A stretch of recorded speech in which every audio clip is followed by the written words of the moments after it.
Hello, my name is Ruben Castaneda.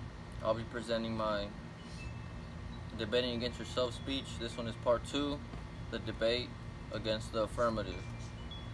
My topic again is the death penalty, a very controversial one. Let's get straight into it.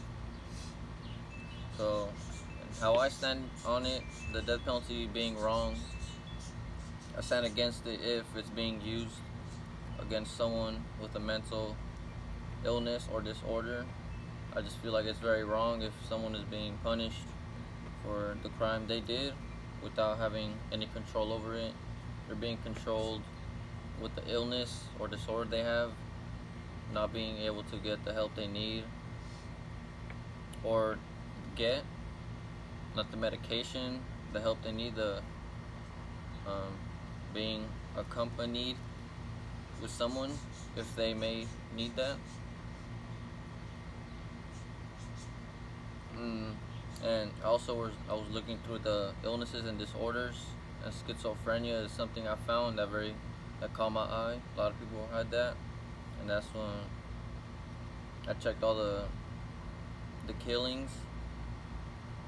A lot of people with mental disorders had that schizophrenia, and it was on their records, and I guess they're being controlled by this illness. And schizophrenia is basically, it's known as a complicated mental illness. It will transform the way you understand people and yourself and the world around us. So basically, it kind of controls you, how you see things. And I also read how it may feel like nothing will be the same again if you have schizophrenia. So very common. Also believe depression. Depression also has medication that can be taken for it to be lowered. Reduce depression. Depression can also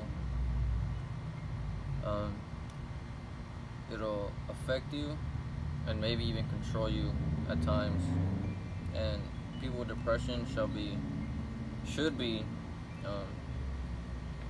forgiven in a way, but still be kind of punished for the things they did, or if they weren't given the help they needed, or they weren't given the help. I believe they shouldn't be convicted at all for anything if they weren't given the help they needed. And I've seen a case involved Herbert Lee Richardson. This was a very common one. He was a man suffering from trauma. He was in the Vietnam War. He came back. He was suffering. Very, very emotional one. He was charged for killing an 11-year-old.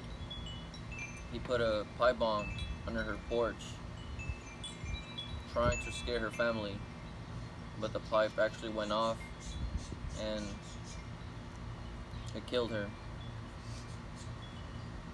In this case, it was just a man. I see it as just a man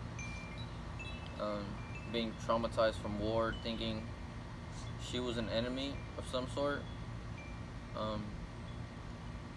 He was trying to scare her family, which I don't know. He might have thought the family was an enemy to him. He was trying to scare. Obviously, the trauma from the war was affecting him. He put a bomb under a porch, thinking it wouldn't do any harm. These ones. And also, I read how he was not given the legal help he needed from being traumatized during the war. The war really got to him and basically kind of controlled him, you could say. And yeah, I just believe anyone with a mental disorder or illness should be not charged with a death or a crime they committed if they weren't given the medical help they needed or deserved. And Herbert Lee Richardson, he was sentenced to death by electrocution, which isn't very ethical in my opinion. deaths like this shouldn't be happening and are just completely wrong.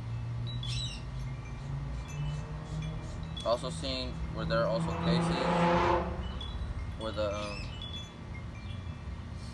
the man or woman was sentenced to death without the law proving the crime they committed.